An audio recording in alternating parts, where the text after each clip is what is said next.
को लेकर प्रोटेस्ट भी हो रहे हैं, माइनॉरिटी के अगेंस्ट कहा जा रहा है। हमारा लोकतांत्रिक देश है तो प्रोटेस्ट आप नहीं चाहते कि ना हो? आप क्या चाहते हैं?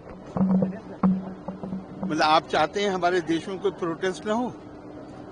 अरे भाई, लोकतांत्रिक समाज है, हर किसी को अपनी बात कहने का अधिकार है। मुझसे क्या पूछ रहे हैं आप, वो बताइए। सर, आपके हिसाब से सर जो भी संशोधन बिल पेश किया गया और पास किया गया, मैंने शायद पहले ही कह दिया है, जो आपने देखा होगा कि मैं थोड़े समय के लिए, मेरे पास उत्तर प्रदेश में जब मैं मंत्री था तो वक्फ विभाग भी था जी।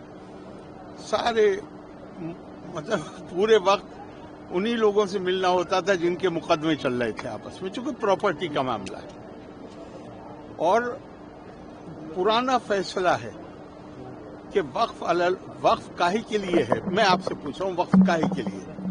मैं अपनी प्रॉपर्टी को कहता हूं कि ये अब मेरी प्रॉपर्टी नहीं है, ये प्रभु की, अल्लाह की प्रॉपर्टी।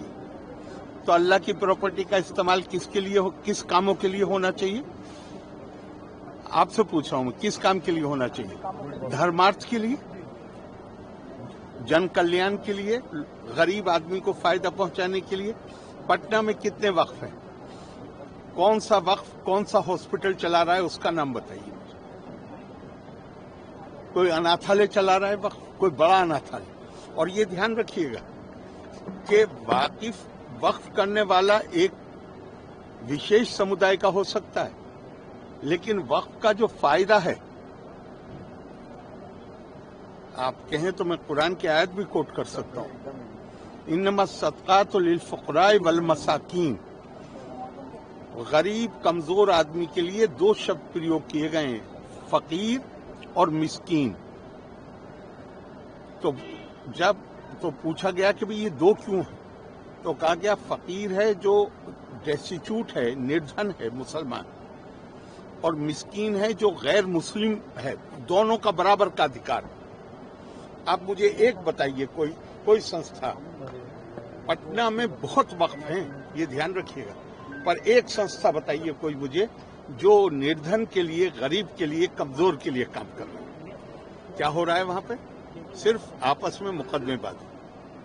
वक्फ अलल औलाद को तो कानूनी तौर पे गैर इस्लामी जो मैं प्रॉपर्टी कह रहा हूं, मैं कहता रहा हूं कि ये अल्लाह की है, लेकिन फायदा मेरी औलाद उठाएगी, तो इसको तो गैर इस्लामी, सारे मुसलमान मुल्कों में गैर इस्लामी है। हिंदुस्तान में भी प्रीवी काउंसिल ने गैर इस्लामी इसको कहा था कि ये गैर इस्लामी है।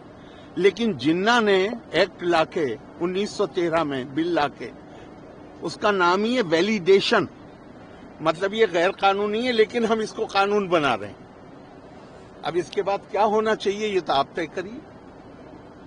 बहुत ज्यादा सुधार की जरूरत है और मैं मानता हूं कि ये जो बिल पास हुआ है, जो अब कानून बन गया या बन जाएगा, ये उस दिशा में बड़ा ठोस कदम। फायदेमंद होगा सर, जो लगातार विरोध कर रहे हैं, चैलेंज करने की भी बात हो रही है। मैं दूसरों की बात नहीं कर सकता, मैं अपनी बात कर सकता हूँ। ठीक है, थैंक यू सर।